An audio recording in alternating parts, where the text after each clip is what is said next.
वो सैलून में हम जैसे गए तो कुछ बच्चा लोग मिल गया, वो लोग भी अपना बाल कटाने गया, तो सब बच्चा सब पूछ रहा है सर अचानक यहाँ से बाल कटाने आए, तो मेरे मन में भैया आ गया कुछ और बात, हम नहीं सिनेमा देखने आए। पर हुआ कि पूछा कि भाई बंदर जो है आम के पेड़ पे चढ़ के अमरूद खा रहा था, तो अगला आदमी कह दिया कैसे अमरूद खा रहा था, आम का पेड़ है। बोला उसका अपना मर्जी है, घर से अमरूद लाया था खा रहा था।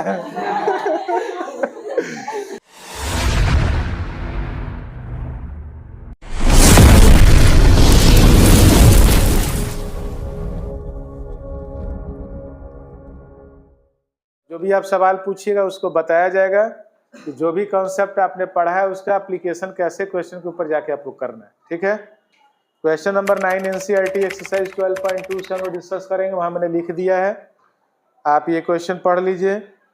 ये कह रहा है कि ये ब्रूच is made with silver wire in the form of a circle, मतलब एक सर्कुलर फॉर्म में एक डिजाइन बनाया गया है और विद डायमीटर 35 mm, और डायमीटर आपका 35 mm दिया हुआ है। तो मान लो एक सर्कल आप ऐसे बना लो, और सर्कल बनाने के बाद क्या करो, इसमें 35 mm का आप डायमीटर मान लो, ये आपका हो गया AOB। ठीक है, अब कहता है क्या, the wire is also use in making 5 diameters, मतलब ये सिर्फ सर्कल नहीं बनाया गया है, ये सर्कल के अलावा इसमें 5 डायमीटर भी लिया गया है ना। तो ये 5 डायमीटर लिया गया है, मतलब ये आप एक यहाँ पे ऐसे ये ले लो लाइक CD। ठीक है, 2 डायमीटर दिखने लगा आप लोग को, और भी बनाते हैं, चलो एक यहाँ से बना लेते हैं, एक और डायमीटर आपको दिखने लगा। अब कितना हो गया देखो तो 1 2 3, और भी एक बना लेते हैं, मान लो ऐसा कुछ सपोज करो। ठीक है, तो इस तरीके से आपका कोई डिजाइन बनाया हुआ। अब कहता है क्या, the wire is also use in making 5 diameters which divide the circle in 10 equal sectors as shown in the figure. इस संयोग से जो हम फिगर बनाए हैं ये थोड़ा इक्वल सेक्टर आपको दिख नहीं रहा होगा, क्योंकि हमने इधर ही ऐसे ऐसे बना दिए है ना, इक्वली बांटना है इसको, है ना। अभी कम है क्या, अच्छा 1 2 3 4 ही हुआ, चलो एक इधर से ही बना देते हैं, चलो अब हो गया 5। तो ये कह रहा है कि ये जो भी आपने बनाया है इसको थोड़ा इक्वली प्लेस करिएगा, मतलब जो ये एंगल होना चाहिए वो एंगल बराबर बराबर आपको दिखना चाहिए। तो अब क्या है कि कहता है कि भाई 10 इक्वल सेक्टर्स में बांटना, मतलब डायमीटर आपको इस ढंग से लेना है कि 10 इक्वल सेक्टर्स बने। 10 इक्वल सेक्टर्स का होने का मतलब है कि 200 सेक्टर का एरिया बराबर हो जाएगा, 200 सेक्टर में आर का जो लंबाई होगा यहाँ इक्वल हो जाएगा, जो आपका 200 सेक्टर होगा उसका सेंटर पे बनने वाला एंगल भी इक्वल हो जाएगा। तो मतलब ये जितना भी आपका सेक्टर हो रहा है यहाँ पे, जैसे मान लो 1 2, अगर एंगल को हम 3 4 5 6 7 8 9 10 इस तरीके से अगर हम लोग 10 पार्ट में अगर इस एंगल को 10 नंबर के माध्यम से दिखाए, तो ये सभी एंगल्स आपस में इक्वल हो जाएगा। क्यों इक्वल हो जाएगा, क्योंकि ये कहीं रहा कि इक्वल सेक्टर में बांटा गया है। तो इक्वल सेक्टर हो गया मतलब इक्वल एंगल सेंटर पे सबटेंड करेगा, इतना आपको समझ में आ जाएगा। अब करना क्या है, the total length of silver wire required, मतलब ये डिजाइन बनाने में आपको टोटल लेंथ सिल्वर वायर का कितना लगा। तो सोचो ये डिजाइन बनाने में एक तो ऐसे सर्कुलर ऐसे जो आपका सरकमफेरेंस है, तो एक सरकमफेरेंस के बराबर लेंथ उसको लेना पड़ेगा, और इसके अलावा क्या लेना पड़ेगा, जिसमें डायमीटर कितना है 5 बार है, तो एक बार यहाँ से यहाँ वायर लगेगा, फिर यहाँ से यहाँ तार लगेगा, नहीं लगेगा, फिर यहाँ से यहाँ तार लगेगा। तो इस तरीके से आपको टोटल क्या हो जाएगा, टोटल आपको जो है सो 5 डायमीटर के लेंथ के बराबर वायर यूज होगा, ही ना होगा। तो आपको क्वेश्चन में दिया हुआ है, गिवन है कि डायमीटर D जो है आपका 35 mm का है ना। तो पहला सवाल का जवाब तो आपका हो गया, ये 9 नंबर क्वेश्चन है। फर्स्ट जो पूछा है आपसे, the total length of the silver wire, the total length of the wire, wire की जो टोटल लंबाई है वो कितनी है, इसके ऊपर अगर आप कॉन्सेंट्रेट करोगे तो बोलो ये समझ में आ गया कि ये पूरा ऐसे हमारा सरकमफेरेंस, तो सरकमफेरेंस का फार्मूला 2 है, एक 2πr है और एक πd है। तो आपको देखना है कि यहाँ डायमीटर दिया हुआ है, तो 2πr का कोई ज़रूरत नहीं है, पाई डी यूज़ कर लो डायरेक्टली।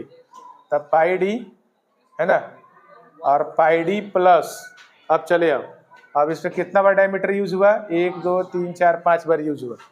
तो 5 बार यूज हुआ मतलब 5 बार डायमीटर का लेंथ और इसमें ऐड हुआ है ना, तो प्लस 5d आपका हो गया, यही ना हुआ। अब यहाँ पे क्या करोगे, चाहोगे तो d कॉमन भी ले सकते हो, तो d यही सेम वैल्यू आएगा यहाँ पे, तो ये बच जाएगा पाई प्लस 5। अब यहाँ पे d के बदले में आप रखो 35, ये 22/7 नहीं, अब प्लस आपको क्या आ गया 5 आ गया। नहीं, आप चाहते तो यहाँ भी आप अलग अलग रख सकते हैं, ऐसा कोई मना ही नहीं, आप जैसा मन वैसे सॉल्व कर सकते हैं। तो यहाँ पे 35 रह गया, ये 5/1 कर लो, एलसीएम 7 और 1 का 7 आ गया है ना। तो न्यूमरेटर में क्या आ जाएगा आपको, सोचो यहाँ 7 है तो ये तो 22 रह जाएगा, और प्लस ये 5 में 7 से मल्टीप्लाई हो जाएगा, मतलब 35, लाइक कुछ ऐसे आ जाएगा। अब यहाँ से कैंसल आउट होगा, 7 से 5 टाइम्स, 7 5 जा 35, अब 5 ब्रैकेट में 22 प्लस 35, ये आप ऐड कर लीजिए, तो 5 इंटू फाइनली 5 2 जोड़ लो 7 हो गया, और 3 2 जोड़ लो कितना हो गया 5 हो गया। हाँ, यहाँ मल्टीप्लाई हो जाएगा, ये दोनों ऐड ठीक हो रहा है। तो अब आपका ये 5 2 7 हो गया, 2 3 5 हो गया। अब आप मल्टीप्लाई कर दीजिए फाइनली, 5 7 35, 5 आ गया, 3 5 25 3 28, तो 285 285 mm में आपका आया, बात समझ रहे ना, ये 285 mm हो गया। अब कितना मिलीमीटर बराबर 1 सेंटीमीटर होता है, कितना mm बराबर 1 cm, तो 10 mm बराबर 1 cm। अब छोटे से आपको बड़े यूनिट में जाना है, mm से cm में जाना है, cm बड़ा यूनिट होता है, तो आपको डिवाइड करना हो, भगाना होगा, तो भगाइए इसको, 285 डिवाइडेड बाई 10 cm मतलब 28.5 cm आ गया। तो इस तरीके से आपको इतना लेंथ आपको जरूरत पड़ेगा इस डिजाइन को बनाने में। एक तो जवाब ये हो गया, और दूसरा कहते हैं area of each sector of the bridge. तो एरिया ऑफ ईच सेक्टर मतलब आपको प्रत्येक सेक्टर का एरिया निकालना है, तो निकालने के लिए आपके पास यहाँ बहुत सारा ऑप्शन है। एक ऑप्शन है, अगर 6 बराबर सेक्टर में बटा है, तो 6 बराबर सेक्टर में बटा है तो सेंटर पे बनने वाला एंगल कितना हो जाएगा, सोचो, ये सेंटर पे पूरा अगर घूम जाओगे तो कितना बनेगा 360, और 360 बनेगा, और ये सारा एंगल आपस में बराबर है, तो सारा एंगल आपस में बराबर है, इट मीन्स क्या हो गया कि कोई एक सेक्टर की बात आप करोगे तो क्या हो जाएगा, ये 360 डिग्री और 10 हो जाएगा। तो अब आप डिवाइड करोगे तो यहाँ क्या बन जाएगा 36, तो 36 डिग्री आपका आ गया एक सेंट्रल एंगल। मतलब कोई एक सेक्टर की बात अगर हम कर लें तो एक सेक्टर में ये सेंटर पे बनने वाला एंगल हो गया 36 डिग्री, और ये रेडियस कितना हो जाएगा, ये रेडियस, इस रेडियस की बात आप करोगे तब पूरा डायमीटर आपको 35 दिया है, तो 35 डिवाइडेड बाई 2 mm, क्लियर है। तो रेडियस आपको पता चल गया, और यहाँ पर थीटा पता चल गया। अब आपको एरिया ऑफ ईच सेक्टर मतलब एरिया ऑफ सेक्टर अगर आप निकालोगे तो फार्मूला यूज करोगे pi R square theta divided by 360। इसका मतलब क्या हो जाएगा, पाई का मतलब रख लो 22/7, आर का मतलब क्या आ गया भाई 35/2 इंटू 35/2 इंटू थीटा, थीटा मतलब 36 नहीं, इतना डिवाइडेड बाई, इस पूरे को डिवाइड करना है आपको 360 से। अब यहाँ से जब आप इसको सॉल्व करोगे तो ऑटोमेटिकली यहाँ से आपको एरिया ऑफ सेक्टर निकल जाए। तो एरिया ऑफ इस सेक्टर आप ऐसे भी निकाल सकते हैं, या सोचिए कि ये पूरे सर्कल को कितने बराबर भागों में बांटा, 1 2 3 4 ऐसे काउंट करिएगा तो कितने भागों में बांट रहा है, 10 बराबर भागों में। तो पूरे सर्कल का एरिया निकाल के भी अगर हम 10 से डिवाइड कर दें, मान लीजिए ये पूरा सर्कुलर है, एक सर्कुलर आपने पिज्जा लिया, अब उसको 10 आदमी खाने के लिए आप लोग बैठ गए, तो पिज्जा काटने वाला क्या किया 10 इक्वल सेक्टर में उसको स्लाइस कर दिए। तो इसका मतलब क्या हुआ कि भाई एक एक पार्ट एक आदमी को मिलेगा, तो नेचुरल है पूरे सर्कल के एरिया को आप डिवाइड कर दीजिएगा कितने से, 10 से, तो वही एरिया ना एक सेक्टर का एरिया हो जाएगा। तो ऐसा अगर आप नहीं भी करते हैं तो इसको दूसरे ढंग से भी आप निकाल सकते हैं। एरिया ऑफ सेक्टर आपका दूसरे ढंग से निकल जाएगा, पाई आर स्क्वायर पाई 35/2 का होल स्क्वायर डिवाइडेड बाई 4 नहीं 10 कर दो, तो सीधे 10 करोगे तो इतना तुमको अभी ये आ जाएगा मिलीमीटर स्क्वायर में। ये मिलीमीटर स्क्वायर में आपका ये आपका फाइंड आउट हो जाएगा। ठीक है, आप ऐसे भी इसको आप सॉल्व कर सकते, दोनों तरीका है, आप जैसे करो। तो आप ये लिख लो, बट ये mm में आएगा। फिर mm को अगर cm में बदलना होता तो यहाँ 35 जो 2 लिखे हैं 35/20 लिख देते, क्योंकि mm में है, cm में बदलने के लिए 10 से हमको डिवीजन और लेना पड़ेगा इसमें, है ना। तो इस तरीके से हमारा ये प्रत्येक सेक्टर का एरिया भी निकल जाए। क्लियर है, ऐसे बन जाए। ठीक है, और उसको क्या करिए, यहाँ पर कितना है 36 डिग्री का एंगल आया है ना, तो 36 डिग्री एंगल पे ऐसे आप पॉइंट को मार्क करके वहाँ से डायमीटर ड्रॉ कर दीजिएगा, तो अपने आप ये इक्वल सेक्टर में बढ़ जाएगा। अब बढ़ जाएगा तो उसके बाद जो है सो आपको ये जो भी मार्कर से ऐसे ऐसे लाइन खींचेगा वो लेंथ आपको चाहिए, ये पूरा सरकमफेरेंस चाहिए। आप पूरे सर्कल के एरिया को आप देखिएगा, आप ऐसा डायमीटर 5 ड्रॉ किए हैं तो ऑटोमेटिकली आपका जो है सो वो 10 भागों में बट गया। तो सर्किल के एरिया को सीधे तुम लोग 10 से भाग कर दो। देखो ये तो शुरू में भी हम लोग एरिया ऑफ सेक्टर नहीं भी पढ़े थे, तो वहाँ पे ये यूज हो जाता था कि भाई मान लो एरिया ऑफ सर्कल पता है और तुमने 2 से डिवाइड कर दिया तो सेमी सर्कल का एरिया हो जाता था, 4 से डिवाइड कर दिया तो क्वाड्रेंट का हो गया। वैसे अगर 10 भाग में बटा तो 10 से भाग कर देंगे, दूसरा क्या है। नहीं, 10 चॉकलेट है, 10 आदमी बांटना है तो क्या करते हैं, एक चॉकलेट सबको नहीं दे देते हैं। तो वहाँ आपको तुरंत समझ में आ जाता है, खाने पीने वाला आदमी जो होता है ना उसको ये सब बात बहुत जल्दी समझ में आ जाए, खाना वाना वाला बात सब कहेगा नहीं बेईमानी नहीं होना चाहिए, सही से डिवीजन करो, तुम बहुत बेईमान आदमी। अब देखो इसी में एक सवाल पूछा है, ये 11 नंबर है, ये तो एक सवाल आपका ये हो गया। एक नेक्स्ट हम आते हैं, 11 नंबर क्वेश्चन में दिया है कि कार है जिसमें 2 वाइपर लगा हुआ है। वाइपर क्या होता है, कार के शीशा के आगे आप देखिएगा, हाँ एक पानी को ऐसे ऐसे उसको साफ करने वाला एक वाइपर लगा रहता है। वाइपर मतलब वाइप करना, मतलब कोई चीज़ साफ करना। कैसे होता है कि भाई आप रोने लगे तो आंसू वाइप करना, ऐसे करते ना आप लोग, ये भी साफ करना हुआ, नहीं होता आँख से आंसू आने लगता है, आँख बता देता है कि भैया आंसू आ रहा है।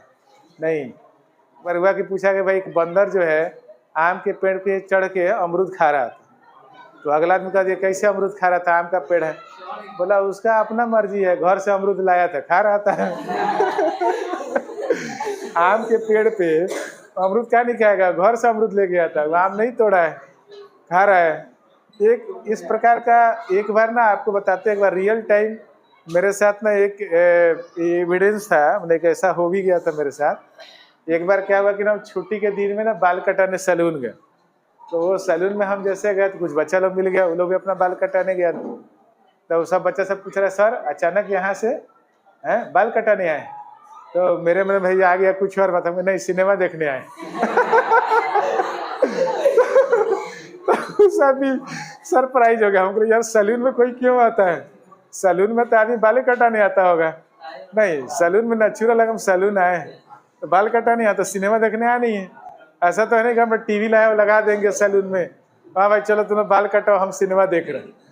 ये कुछ वैसे ही हाल हो गया है, ये आम के पेड़ पे बैठ के अमरूद खा रहे हैं वाला बात समझ रही नहीं। तो हम कहना भाई जो तुम बाल कटाने हो हम भी बाल कटा, हम सिनेमा देखने नहीं आए, नेचुरल है जहाँ तुम आए वहाँ भी हम भी आए।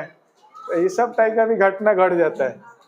तो यहाँ देखिए जैसे कार में अगर आप देखिएगा, कार में वाइपर का क्या काम है, वाइपर काम है पानी साफ करना। कब जरूरत पड़ता है, जैसे बारिश होगा, तो बारिश जब अधिक होता है, जैसे देखिए बारिश सपोज कर कोई चश्मा पहनता है, मान लीजिए चश्मा पहन लड़के है ना, वो लड़का चश्मा पहना, अब अगर ये लोग बारिश में पड़ जाए, साइकिल चला रहा है लोग, तो उस समय लोग को दिक्कत होगा, क्योंकि क्या होगा भाई चश्मा पे पानी जो जमा होगा आगे देखने में आपको प्रॉब्लम करेगा। तो आपके चश्मा में तो कोई वाइपर लगा हुआ है नहीं, तो वो साफ कर देगा। अब चश्मा छोटा तो हाथ से भी साफ हो जाएगा नहीं, लेकिन गाड़ी का अब आप सोचिए भाई गाड़ी में पानी अगर बरसने लगे, आप कोई आदमी ये सोचे कि अब एक आदमी को आगे बैठा दे तुम बैठ जाओ इसको वाइप करते रहो, ऐसा सोचो मान लो तुम कोई आदमी से लिफ्ट मांगो, नहीं तो कहो कि हाँ ठीक है हम चल रहे हैं, अभी तुम्हारे साथ हो लिया, अब रास्ते में बारिश होने लगी, तो बारिश होने लगा तो उसको तुम कहा कि सुनो एक काम करो, गाड़ी का तो वाइपर का मेरा प्रॉब्लम है, गड़बड़ है, ये रुमाल है पॉकेट में, तो हाँ तो तुम आगे थोड़ा बैठ के इसको साफ करते रहो तो हम लोग निकल चला जाए। तो सोचिए वो लिफ्ट कितना महंगा पड़ेगा। जैसे मान लीजिए कार आपका है और ये कार में आप जा रहे हैं, नहीं आराम से यहाँ गाड़ी ड्राइव हो रहा है, अब बारिश उस पे आ रहा है, अब आपको ड्यूटी मिला है बोनटवा पे बैठ के ये वाइपर का काम करने का, समझे ना। तो आप कहिए भाई ये तो बहुत दिक्कत हुआ, अब आज के बाद लिफ्ट को भी नहीं मांगनी, जो लिफ्ट मांगना था मांग लिया, थैंक्स गॉड, अब लिफ्ट नहीं चाहिए, हाँ एनफ, इससे अच्छा तो हम पैदल ही चले गए रहते है ना। तो खैर चलिए, अब गाड़ी में जैसे मान लीजिए कि बेसिक चीज़ लगा रहता है, वाइपर क्यों लगा रहता है, तो वाइपर का काम है भैया आपको गाड़ी के शीशा पे पड़ने वाले पानी को हटाते रहना, ठीक है वाइपर में।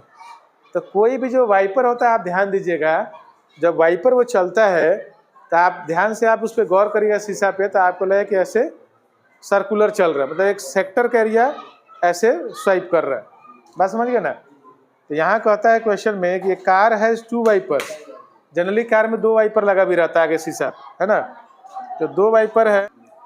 ये car has 2 wipers which do not overlap. अब यहाँ भी कहानी समझिए, जैसे मान लीजिए कि अब 2 वाइपर है, जैसे एक आदमी गाड़ी चला रहा है, 2 आदमी लिफ्ट लिया है, अब दोनों को बैठा दिया, भाई दोनों आदमी साफ करो, तो दोनों आदमी में झगड़ा भी हो जाएगा, नहीं तो उसका हाथ जो है सो उधर टकराने लगेगा, ओवरलैप नहीं होना चाहिए, मतलब टकराना नहीं चाहिए। कार का वाइपर अगर टकराएगा तो टूट जाएगा या काम नहीं करेगा। तो जो वाइपर चलता है तो वो जहाँ खत्म होता है उसके आगे फिर वो अगला शुरू होता है ना। तो करे car has 2 wipers which do not overlap, जो दोनों ओवरलैप नहीं कर रहा है। Each wiper has a blade of length 25 cm। तो ये देखिए घड़ी में जो हैंड का लेंथ होता है वो रेडियस से काम करता है, वैसे ही कार में जो वाइपर का लेंथ होगा वही रेडियस से काम करेगा, क्योंकि उसी रेडियस के अबाउट तो वो घूमता है ना। तो कह रहा है कि ब्लेड का जो लेंथ है वो 25 cm का है, sweeping through an angle of 115 degree, और ये 115 डिग्री पे घूम के ऐसे स्वीपिंग कर रहा है ना। तो बहुत आसान है, ब्लेड का लेंथ हो गया रेडियस, कार के वाइपर का ब्लेड का लेंथ रेडियस हो गया, है ना। और उसके बाद क्या करोगे भाई, उसके बाद से चले आओ, अब जो है सो एंगल कितने से स्वाइप किया, थीटा 115। तो कह रहा है find the total area cleared at each sweep of the blade. तो टोटल एरिया कितना क्लियर होगा, आप सोचो, अगर आप 2 लगा हुआ है ब्लेड, एक साथ दोनों ब्लेड चलेगा, तो एक ब्लेड का आप एरिया पहले निकाल लो। एक ब्लेड के द्वारा एरिया निकालने का मतलब क्या, वही समझो, जैसे एक कार पे मेरे ऐसे घूम रहा है, ऐसे घूम रहा है मतलब क्या बना रहा है, एक्चुअली यहाँ अगर सेंटर है तो यहाँ से इस तरीके से ये स्वाइप कर रहा है, मतलब ऐसे एक्चुअली तो सेक्टर का फॉर्मेशन कर रहा है। तो आपको सेक्टर का एरिया निकाल लेना है, जिसमें ब्लेड का लेंथ 25 को आपको रेडियस ले लेना है, 115 को आपको एंगल ले लेना है थीटा, और सेक्टर के एरिया में 2 से मल्टीप्लाई कर देना है, क्योंकि ये दोनों ब्लेड एक साथ गाड़ी पे चल रहा है, समझ गए। तो एक बार जब घूमेगा तो उतना एरिया को वो स्वीप करेगा। अब उसके बाद आप उसको जितना घुमाइए, बहुत बार नहीं होता हल्का बारिश है तो थोड़ा धीरे धीरे ब्लेड घुमाया जाता है, और तेज बारिश हुआ तो उसमें स्पीड रहता है, फास्ट करने वाला, और जल्दी जल्दी करेगा और जल्दी जल्दी करेगा, है कि नहीं, इस टाइप से काम करता है। तो ये बन जाएगा, क्या समझ गए। गाड़ी में लिफ्ट लेते समय हमेशा पहले वाइपर चेक करवा लीजिए, कहे कि वाइपर आपका चल रहा है ना, पहले पूछ लेता, हाँ तब ठीक है तब हम चले, वाइपर नहीं चल रहा है तो भाई ठीक है आप जाइए, हमको लिफ्ट नहीं लेना है, समझे ना। जैसे एक बार क्या हुआ कि एक आदमी, देखिए एक बार जो है ना 4 आदमी एक गाड़ी से जा रहा था, 4 आदमी, और 4 आदमी गाड़ी से जा रहा था, संजोग से गाड़ी का पेट्रोल खत्म हो गया, गाड़ी रुक गई जो है सो, बात समझ गए। तो वो लोग डिसाइड किया कि भाई हम लोग इस गाड़ी को धक्का देके पेट्रोल पंप तक ले जाएंगे। अब चारों आदमी 1 घंटा से धक्का दे रहा था गाड़ी का, लेकिन पेट्रोल पंप पे नहीं पहुंचा, जहाँ था गाड़ी वहीं का वहीं रह गया। क्यों बताइए, क्यों रह गया। एक्चुअली देखिए क्या हुआ था कि 2 आदमी आगे से और 2 आदमी पीछे से धक्का मार रहे ये जो गाड़ी था ना, तो क्या हुआ कि 2 आदमी इधर से और 2 आदमी इधर से जोर लगा के ऐसा कर रहा, समझ गए। अरे यार गाड़ी बढ़ क्यों नहीं रहा है, कह रहा यार 2 आदमी उधर से 2 आदमी इधर से धक्का मारे तो कहाँ से गाड़ी बढ़ेगा, गाड़ी जो है वहीं रह गई। चलो इसमें नेक्स्ट सवाल पूछो, और कोई क्वेश्चन है इसमें? 13। चलिए राउंड टेबल, बहुत थोड़ा बोर्ड मिटा देता हूँ बोर्ड मिटा। राउंड टेबल कवर, देखिए घर में जो टेबल होता है, घर में टेबल देखते हैं आप लोग, चौकोर भी होता है, गोल भी होता है, अलग अलग टाइप का। चलो हम लोग दोनों आदमी एक साथ वाइप कर देते हैं अरे रेडी वन अब समझ गए आप लोग, ये ओवरलैपिंग वाला समझ गए। जैसे मान लीजिए भी वाइप कर रहा हम भी कर रहा है, दोनों लोग ऐसे टकरा गया है, वो ओवरलैपिंग नहीं होना चाहिए। देखिए इसको हम प्रैक्टिकल करके भी दिखा दिए हैं, आप लोग प्रैक्टिकल करने के लिए जाना नहीं, तो बोर्ड पे हम लोग दोनों मिलकर प्रैक्टिकल कर दी।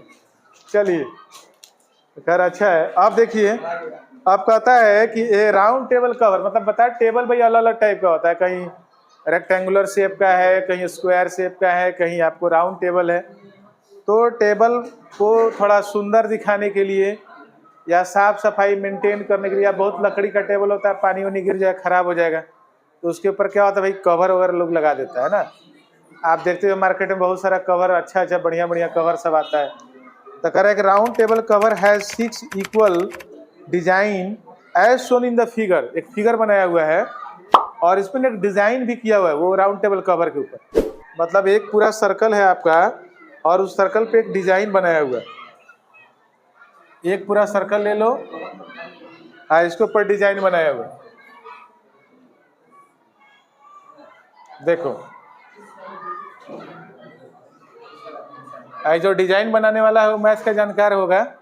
देखो डिजाइन इस ढंग से बनाया कि 1 2 3 4 5 6, मतलब ये बना रहा है 6 साइड वाला पॉलीगॉन, और 6 साइड वाला पॉलीगॉन क्या बोलते हैं, हेक्सागन बोलते हैं क्या जी, ठीक है। अब ऐसे डिजाइन बना दिया, आप कहता है कि if the radius of the cover is 28 cm, भाई कवर का रेडियस क्या है, तो 28 सेंटीमीटर का आपको लेना है, ठीक है। तो रेडियस मतलब सेंटर कहीं होगा, उस सेंटर से ये रेडियस 28 सेंटीमीटर का हो गया, समझ गए। अब 28 सेंटीमीटर का हो गया तो कहता है find the cost of making the design at the rate of 0.35 पर cm²। देखिए रेट जब दिया रहता है तो कॉस्ट निकालना कोई बड़ा चीज़ नहीं। देखिए समझिए, जैसे मान लीजिए आपको मार्केट में आप कोई सामान खरीदने गए, सपोज करिए आप मिठाई खरीदने गए, नहीं रसगुल्ला खरीदने गए, तो आप गए तो मार्केट में बोला कि भाई 10 रुपया में एक रसगुल्ला मिलता है, तो 10 रुपया में एक रसगुल्ला मिलता है, अब आपको 20 रसगुल्ला खरीदना है, तो आप कैसे निकालते हैं, कितना रुपया देना पड़ेगा, 20 रसगुल्ला गुना 10 मतलब 200 रुपया देना होगा, नहीं। तो कहने का मतलब क्या हुआ कि जब आपको रेट इंटू क्वांटिटी, रेट दिया हुआ है कितना क्वांटिटी चाहिए, दोनों को मल्टीप्लाई करिएगा तो कॉस्ट निकल जाता है। आप कोई कह रहे हैं मान लीजिए कि हम पेंट ही कर रहे हैं, मान लीजिए ये बोर्ड ही है, आप बोर्ड पर कोई बच्चा कहे भाई आप बोर्ड थोड़ा साफ कर दोगे, तो बोला कि सर बोर्ड तो हम साफ करेंगे लेकिन 1 स्क्वायर फीट का हम 2 रुपया लेंगे, चाहे 1 स्क्वायर फीट का 2 रुपया कूपन लेंगे, हम तो कैंटीन में जाकर खाएंगे, नहीं समझे। तो मान लीजिए शर्त रख दिया, तो ये पूरा बोर्ड जो है, मान लीजिए बोर्ड का लंबाई चौड़ाई, मान लीजिए अगर ये बोर्ड 8 फीट ऐसे है लंबा है और हाइट 4 फीट है, तो 8 फीट बाई 4 फीट करो, 32 स्क्वायर फीट हो गया। तो 32 स्क्वायर फीट इसका एरिया हुआ, कंडीशन तय हुआ कि 1 स्क्वायर फीट पर 2 रुपया कूपन लेगा, तो 32 स्क्वायर फीट पे 64 रुपया कूपन देना होगा, पूरा कैंटीन में जाके हैप्पी बर्थडे मना लेगा क्या जी, दुनिया भर का एकदम जो है सो हो जाएगा ना। दिमाग वाला आदमी ऐसे करता है बहुत। आप देखिए घर में आजकल ना कॉन्ट्रैक्चुअल जॉब होता है, आपके यहाँ पेंटर आएगा तो पेंटर बोलेगा आप रोज पे क्या रखिएगा, रख लीजिए ना, हम स्क्वायर फीट पे कर दें, तो स्क्वायर फीट पे कर देंगे तो आपको थोड़ा मैथमेटिक्स में आना चाहिए कि स्क्वायर फीट वाल निकालने आना चाहिए हुआ कितना आपका, नहीं तो वो ना आपसे ज़्यादा मैथमेटिक्स आप ही को पढ़ा के चला जाए, है ना। काम करेगा 4 स्क्वायर फीट का तो बता देगा 10 स्क्वायर। तो देखो मैथ का यूज समझो भाई, मैथ के बिना ना जिंदगी की गाड़ी कोई नहीं चलता, हर जगह ही मैथमेटिक्स है ना, हर जगह मैथ है। वैसे ही यहाँ पे कह रहा है क्या कि डिजाइन तो बनाया है, और डिजाइन कहाँ बनाया है, ये सब डिजाइन बना है किनारे किनारे में, और वो डिजाइन बनाने का उसको कहा कि भाई 0.35 पर cm स्क्वायर, 0.35 आपको रुपया हम लेंगे 1 सेंटीमीटर स्क्वायर का। तो हमको इस डिजाइन बनवाने में कितना खर्चा आया जाएगा? कोई बात नहीं है, हमारा डिजाइन ये है, चलो इसको रेड से कलर कर देते हैं, थोड़ा डिजाइनर लगेगा भी आपको लगे कि चलो डिजाइन सर बनाएं। अब ये डिजाइन बन गया। अब देखिए, तो आपको इसी का कॉस्ट निकालना है। तो ये रेट दिया हुआ, तो सबसे पहले जरूरी है कि आप जो है एरिया को पहले निकालो, किसमें? cm स्क्वायर में। क्यों cm स्क्वायर में? क्योंकि रेट दिया 0.35 पर cm स्क्वायर, प्रति cm स्क्वायर। तो आप cm स्क्वायर में जब एरिया निकलेगा तब आप इस रेट से मल्टीप्लाई करो तो रुपया में आपको निकलेगा कॉस्ट, है ना। तो यहाँ पर रेडियस आपका दिया है 28 सेंटीमीटर। तो चलो रेडियस तो हमको पता चल गया, कोई दिक्कत नहीं है भाई। यहाँ सेंटर से थोड़ा इसको भी मिला लो, इसको भी मिला लो, इसको भी मिला लो। अब जरा ध्यान से देखो, ये पूरे सर्कल को कितने भागों में बांटा? 1 2 3 4 5 6। सेंटर पे पूरा एंगल कितना बनता है? 360 डिग्री। 360 को 6 से डिवाइड कर दो, कितना बनेगा? ये आ गया 60 डिग्री। बोलो, एंगल सबटेंडेड बाई ये CB arc at the centre of the circle या BA arc at the centre, किसी भी आर्क के द्वारा सेंटर पे बनने वाला एंगल 60 डिग्री कैसे हुआ, समझ में आ गया? 360 में आपने डिवाइड कर लिया, ठीक है। अब ये 60 डिग्री आपको थीटा पता चल गया। अब रेडियस आपको ऑलरेडी दिया हुआ है 28। तो आप सोचो, हमको ये रेड से जो मैंने सेट किया, मुझे इसका एरिया चाहिए होगा। तो 1 2 3 4 5 6। तो अगर हम ये जो रेड से मैंने सेट किया, एक्चुअली ये है क्या? ये तो एक सेगमेंट है। तो आप एक सेगमेंट का एरिया कैलकुलेट करके और आप उसको 6 से मल्टीप्लाई कर दीजिएगा, तो अपने आप आपका ये पूरा एरिया नहीं निकल जाएगा, हैं? आज जब एरिया, अब देखिए यहाँ 28 cm में जब रेडियस दिया है तो कोई झमेला भी नहीं है। आज जब ये एरिया निकल जाएगा तो उसी एरिया को फिर आप लोग ये जो रेट दिया हुआ उस रेट से मल्टीप्लाई कर दे तो कॉस्ट निकल जाएगा। तो हम एक ही बार में कॉस्ट निकाल देते हैं। देखिए कैसे, सबसे पहले समझिए कि ये माइनर सेगमेंट का एरिया निकलेगा कैसे। ये एरिया निकालने का भी ना यहाँ व्यवस्था आसान कर दिया है, आपको रास्ता दिखा दिया कि देखो भाई ये आसान रास्ता है। कैसे? जैसे यहाँ 60 डिग्री का एंगल बना, ये अपने आप ये जो ट्रायंगल है वो कैसा हो गया? इक्विलैटरल हो गया। तो इक्विलैटरल ट्रायंगल में √3/4 इंटू साइड स्क्वायर, मतलब ये रेडियस का स्क्वायर कर दोगे तुम्हारा ये एरिया निकल जाएगा। आप पूरे सेक्टर का एरिया कैसे निकाल लोगे? πr² θ/360, है ना। तो पहले आप इस पे फोकस करो कि πr मतलब 21 का स्क्वायर, क्या πr² थीटा मतलब 60/360। ये हो गया पूरा सेक्टर का एरिया। अब माइनस घटाना है एरिया ऑफ ट्रायंगल। तो ट्रायंगल मतलब √3/4 r², साइड का स्क्वायर। तो ये चूंकि इक्विलैटरल ट्रायंगल है, ये हमको पता चल गया है, इसीलिए मेरा काम आसान हो गया। ये इक्विलैटरल नहीं रहता तो थोड़ा और फिर दिमाग लगाना पड़ता है ना। बट हम पहले ही बता दिया कि आपके सिलेबस में 60, 90 और 120 पे ही सारा सवाल रहेगा, इसलिए टेंशन आप मत लीजिए। तो ये तो एरिया निकल गया किसका? ये एक सेगमेंट का निकला। बट ऐसा डिजाइन कितना है? टोटल 6 है। तो मल्टीप्लाइड 6 करना पड़ेगा आपको, तब ये टोटल डिजाइन का एरिया हुआ। और यहीं पे अभी नहीं रुकना, अभी हमको कॉस्ट भी जानना है। तो 0.35 पर cm स्क्वायर, ये एरिया हमको cm स्क्वायर में, इसमें मल्टीप्लाई करते हैं 0.35 पर cm स्क्वायर का मतलब बटा cm स्क्वायर होता है। इधर एरिया cm स्क्वायर में रहता है, ये cm स्क्वायर गायब हो गया, कट गया। ये 0.35 क्या है? ये आपका रेट है, बात समझो। तो रेट को आपने क्या कर दिया? ये पूरे एरिया के साथ मल्टीप्लाई कर दिया, तो आपको आ गया कॉस्ट। और ये आपका कॉस्ट किस में आएगा? रुपया में, र। ये रुपया का सिंबल है, तो रुपया का सिंबल र हो गया। समझ रहे बात को? तो यहाँ से अब आप इसको सॉल्व करिएगा तो ये रुपया में अपने आप आंसर एक ही बार में आ जाएगा, बात खत्म। ठीक है, तो ये निकल जाएगा भाई इतना रुपया उसको देना पड़ेगा।